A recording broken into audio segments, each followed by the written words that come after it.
सुप्रभात कक्षा 4 के बच्चों को। बच्चों, आज हम लोग हिंदी व्याकरण में पढ़ेंगे अनेक शब्दों के लिए एक शब्द। जैसे कि हम बहुत विस्तार से बोलते हैं तो उसको हम संक्षेप में बोल सकते हैं, एक शब्द में बोल सकते हैं। इसीलिए बच्चों है ये अनेक शब्दों के लिए एक शब्द। ठीक है, आइए पढ़ते हैं। लिखा हुआ है अनुज फल बेचने का काम करता है। तो क्या हुआ, अनुज फल विक्रेता है। हमने बोला फल बेचने का काम करता है, उसको हमने एक शब्द में बोल दिया फल विक्रेता है। ठीक है, उसके बाद आते हैं नीलेश मरीजों का इलाज करता है, यानी कि नीलेश डॉक्टर है। लिखा है बच्चों, पहले दोनों वाक्यों में आपने देखा कि बात को अधिक शब्दों में कहा है। जैसा कि मैंने बताया कि जो अपनी बात बोल रहे हैं वो क्या किया है, बहुत ही अधिक शब्दों में बोला है उसको। और इन्हीं वाक्यों को जब दोबारा लिखा गया तो संक्षिप्त रूप में कहा गया है। जैसे मैंने बताया कि ये बहुत विस्तार से बोलते हैं और उसी चीज़ को हम संक्षेप में बोल सकते हैं। उसी के लिए होते हैं अनेक शब्दों के लिए एक शब्द। जब दोबारा लिखा गया तो संक्षिप्त रूप में कहा गया। ऐसा करने से वाक्यों का अर्थ भी नहीं बदलता। जो वाक्य आपके दिए हैं उनका अर्थ नहीं बदलता है। लिखा हुआ है अगली नेक्स्ट लाइन में, कम शब्दों में बात कहना भी एक कला है। ये तो सही बात है बच्चों, अपनी बात भी कह ली, संक्षेप में बोलिए और अपनी बात भी कह लीजिए, एक कला होती है। लिखा हुआ है कम शब्दों में बात कहना भी एक कला है। आपको अगर कोई बात कहनी है उसको बहुत ज़्यादा शब्दों में मत कहिए, उसको आप कम शब्दों में कह सकते हैं, यानी कि संक्षेप में कह सकते हैं। इससे भाषा संक्षिप्त, चुस्त, सुंदर और प्रभावशाली हो जाती है।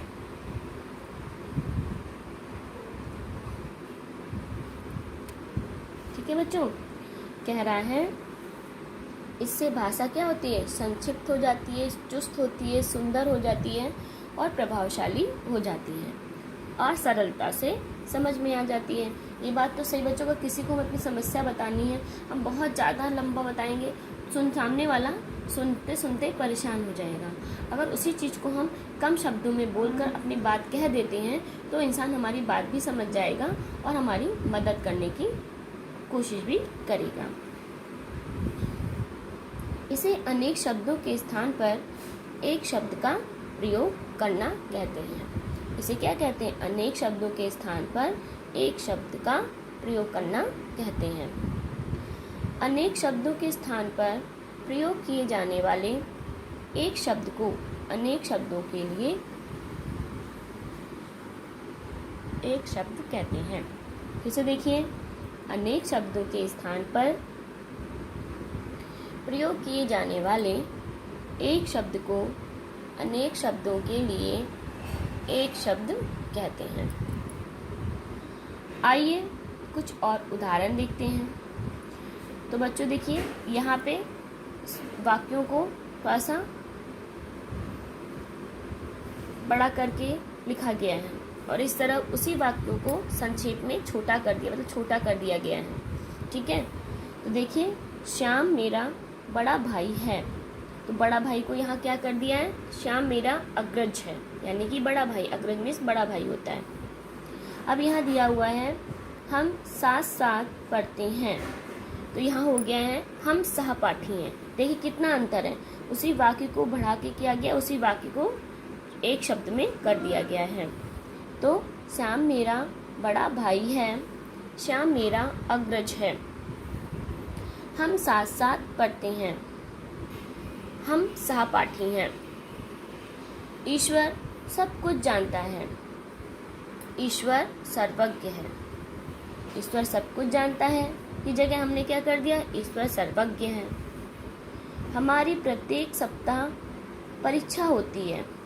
हमारी साप्ताहिक परीक्षा होती है। फिर से देखिए बच्चों, श्याम मेरा बड़ा भाई है। बड़ा भाई को यहाँ पे क्या कर दिया, श्याम मेरा अग्रज है। हम साथ साथ पढ़ते हैं। हम सहपाठी हैं।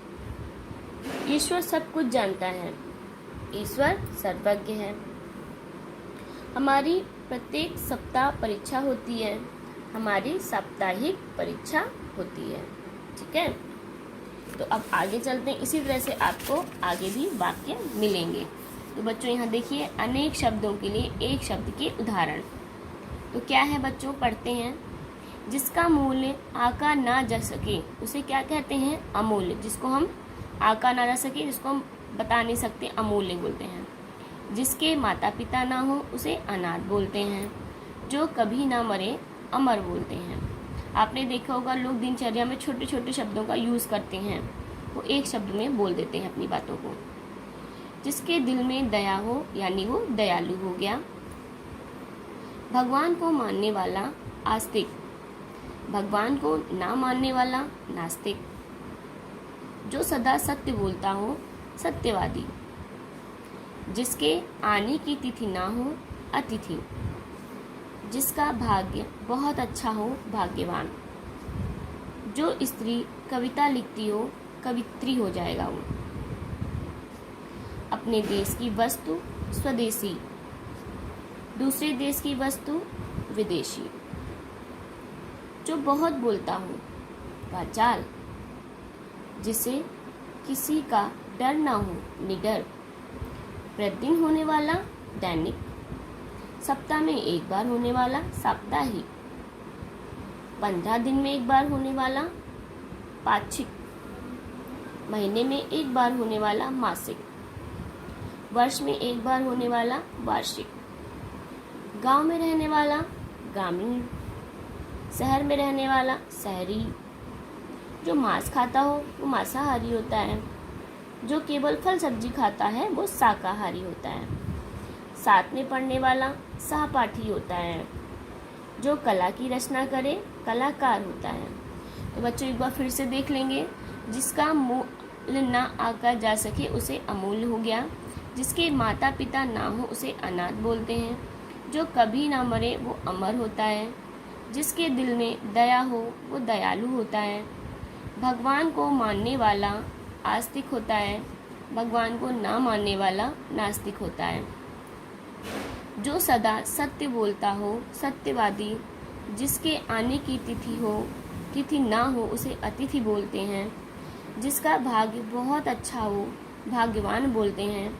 जो स्त्री कविता लिखती हो उसे कवित्री बोलते हैं। अपने देश की वस्तु यानी स्वदेशी होती है और दूसरे देश की वस्तु को हम लोग विदेशी बोलते हैं। जो बहुत बोलता है उसे वाचाल कहते हैं। जिसे किसी का डर ना हो उसे निडर कहते हैं। प्रतिदिन होने वाला दैनिक। सप्ताह में एक बार होने वाला साप्ताहिक। 15 दिन में एक बार होने वाला पाक्षिक। महीने में एक बार होने वाला मासिक। वर्ष में एक बार होने वाला वार्षिक। गांव में रहने वाला ग्रामीण। शहर में रहने वाला शहरी। जो मांस खाता हो वो मांसाहारी होता है। जो केवल फल सब्जी खाता हो उसे शाकाहारी बोलते हैं। साथ पढ़ने वाला सहपाठी होता है और जो कला की रचना करे उसे कलाकार कहते हैं। तो बच्चों आपका ये एक शब्द वाला अनेक शब्दों के लिए एक शब्द जो पाठ है ये यही समाप्त होता है। आप लोग इसको पुनः पढ़ लीजिएगा एक बार और इसको याद भी कर लीजिएगा।